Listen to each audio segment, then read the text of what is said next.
Right, welcome to this deployment tactics video for the Red Tyranids. In this video we're going to go for showing you how they deploy and operate on the table in a real game of Warhammer 40,000. I have a theoretical list video giving you all the points and so on. You can check that one out for the full lowdown on this Tyranid force. But in this video we're going to focus on how it deploys and how it operates on the board, which is really important, and hopefully this video is a help to you. You can take some of the ideas from this, if not copy this entire list and use it on the battlefield in your own games of Warhammer 40,000. So hopefully brief enough. Just want to show you how it works, how the list works on the board. So this is an invasion fleet. It's 2,000 points, or 2,975, just with the latest points increases here. So we have a Swarm Lord in the list. We have a Norn Assimilator, then Tervigon, a Morlock, a brood of 2 Carnifexes with heavy venom cannons and the crushing claws being taken for each of those. There's a Lictor in the list. We have Gaunts, 2 squads of 20, 1 squad of 10, and then there's 2 Stranglewebs in each of those squads, and then 1 Strangleweb in the squad of 10. We have 2 Tyrannifexes with their rupture cannons for backline firepower support, and then we also have 2 squads of 3 Raveners being taken as well. So that's the list here for the Tyranids. We will now take a look at how they deploy and operate on the table. So we've gone for a setup here. You're usually always going to get an objective in the middle of the board.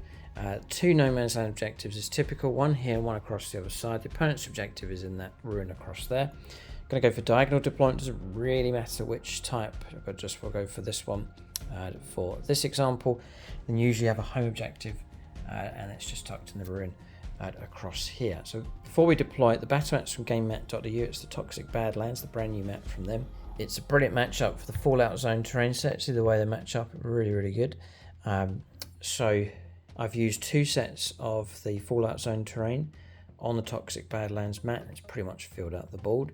So you can check out GameMat.eu for suppliers of battle mats in all shapes and sizes. This one is 60 by 44, so perfect for your games of 10th edition. And you can also check them out for your pre-painted terrain sets available from them as well. So I'll leave links in the video description below for the terrain and the mat. And there's also a discount code that you can use for 11% off across the store, and they are shipping worldwide. So I think what I'll do, I'm not going to slowly start deploying. I'm just going to deploy the army, and then you'll immediately see the way they're deployed on the board, and then we'll talk about how they operate. Okay, so deployment style, I'm going to work my way through the different elements that make up the deployment here for the Tyranids. There's a few bits to go through just to show you how this works. So first up's the base, which is the Tervigon. Now usually she's hanging around more at the back, but in this particular setup I'm looking to get tendrils out onto no man's land objectives. There's 1 just there, and usually I'm looking for 2. There's 1 on the left hand side. I quite like the idea of that, so I've deployed a higher up. The other advantage is this large piece of obscuring terrain. That's a nice block for her to hide behind. This is a unit I want to try and keep alive, but I want it in the game as well and useful. Here is too far back, so I've deployed higher up, but there's decent terrain, so she'll go there. There's a large tendril on either side, big blobs of 20 Gaunts, and they're in reachable range here for this objective. Movement 6, and an advanced roll is going to get me onto that objective if the coast is clear enough. So I can go for the early grab with that. If not, I'll hang back. If the opponent's sending for real heavy stuff, I'll slink and I'll hold back with these, depending on the way the deployment goes of the opponent, depending on what they have and how fast it can get to that objective. I'll react to that. But if the coast is clear enough, I will push forwards, and I can absorb some damage with those, and I can replenish the models as well with the rules for the endless multitude units. So 1 tendril to go here is my thinking, and then 1 tendril to push out towards that objective across there. And they'll push forwards, but also stay within 6 inches of her, so they can be replenished. So this blob will end about here, get to about here, so the 20 sort of occupy this area around here, quite well protected. And if I start taking casualties, usually I'll take them from the front or thin out the line, and then make sure, as priority, whatever happens, always keep models within 6 inches there and try and keep the unit alive. If I do find myself shrinking back, I do have some ability to regrow back onto the objective. Now I can't regrow like this, but if I've got casualties here, or I've got models here, I can deploy within 2 inches, so I've got a bit of reach when I redeploy models or bring models back on in the command phase, just with the stratagems and abilities that you can use. There is some regrowth onto the objective that you can do, so bear that in mind as well. But that's the 2 tendrils. They'll push out across in these 2 directions.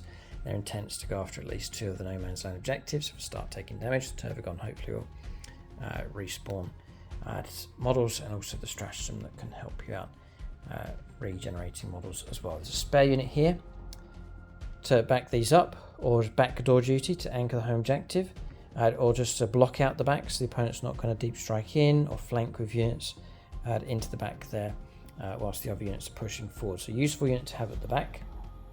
If I do feel this is in jeopardy, this objective, and I'd rather have something on it that is quite stealthy, I'll deploy the Lictor on top, and that can sit there as a lone operative unit, just as a bit more anchorage on the home objective. So that's an option.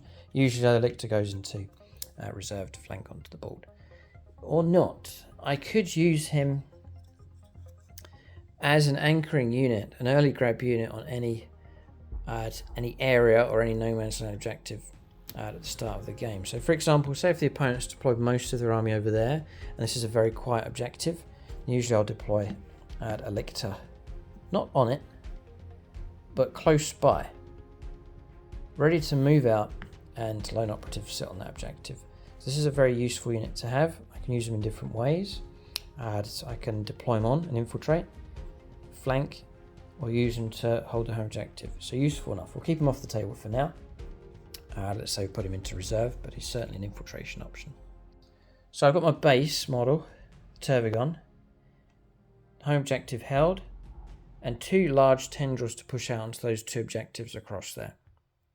I need muscle though, I need punch to go after no man's land objectives. So I've got 2 Carnifexes across here, and they're designed to start heading off towards this no man's land objective, laying down firepower, and their crushing claws to take on units in close combat. To back them up as they push out, tanks are going to try and go after these or other monsters, something tough. I've got one of the Tyrannifexes here watching across here, good field of fire, and that can go after targets. It's got some cover, so it's going to be tough enough, well enough protected to be exposed. If I position it well, I've got a good field of fire. I may not need to move, so I can get very accurate shooting from that. That's one block that's going after no man's land objective. The next one to go after the central objective, as well as the surging tendril. I've got the Swarm Lord across here. He's tucked away behind other units and hopefully well hidden enough. I don't want him too exposed, but he can push up as the game goes on and make a bid for the central objective. He's sort of lingering though. Perhaps the opponent does deep strike in or some threat emerges from somewhere. He can move out towards that. It's just depending on how the game goes.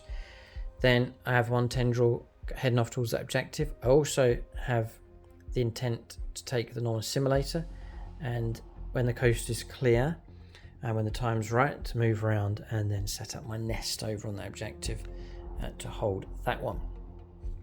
The control of no man's land objectives is massive in 10th edition. So I've got 2 ways of doing that. I've got the monsters and I've got the tendrils. If you can control no man's land objectives, you're going to get points for primaries. Also, a lot of your secondaries revolve around those as well. So things like extend battle lines, for example, as one of them. Performing actions on objectives, getting into table quarters, actions at the middle of the table, area denial, for example. So much revolves around the centre of the board. So that's my 2 arms for trying to get out there. The tendrils pushing out and then the monsters surging forwards as well. So that's the units that are on the table, which is quite substantial. But in reserve, I've got these options. So the Lictor, potentially, or it may be infiltrating in, just very useful, and I can use it where I want. Or I've then got the 2 squads of Raveners, useful deep striking type units. So at any point, or turn 2 onwards during the game, an empty objective, and grab that.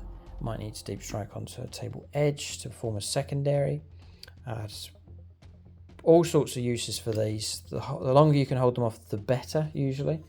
Sometimes I can use these as an ambush type unit to deploy, and then go after and shred a weaker light infantry type unit. And then, again, at any point during the game, turn 2 onwards, a deep striking Morlock, used as a distraction. So the opponent has got some firepower here, and so I then bring in the Morlock. The opponent then directs a lot of attention against him, and it just gives me a bit of cover as I push forwards of other units. So again, another deep striking, useful type unit. If the opponent ignores it, it can go on the rampage. It can help me with secondaries. An intimidating unit to have on the board, having reserve to potentially come on. They carry a reputation that spans the different editions. So a good psychological threat, which is great to make your opponent keep an eye over their shoulder during the game. I think is a good thing to have. So hope this video has been a help for you. I've got some mobile, useful, deep striking reserves. I call them in as I need them. I've got my muscle type units, my monsters, to push out onto no man's land objectives to make a bid for all 3. And then also to back them up is these surging tendrils pushing out with the large blobs of gaunts backed up by the anchor point there, the big mower, the Turvagon, and then my anchoring units there at the back. So far, this list has done okay. Let us know what you think in the comment section below. How would you counter this Tyranid list? Let us know what units you would add, what units you would take away. It'd be great to hear from you in the comment section. If you want the full lowdown and more theory on the list itself, there is a complete army video. You can check that out. That is live on the channel. And then do check out gamemat.eu. I'll leave links below for the mat, the brand new Badlands mat, and then the Fallout Zone terrain, which I've used here on this battlefield. Links for that below. Don't forget to use that discount code for 11% off across the store as well. Keep a lookout for more deployment tactics videos on the channel. Hopefully work our way through the different lists and factions. Thanks for watching. Tune in next time.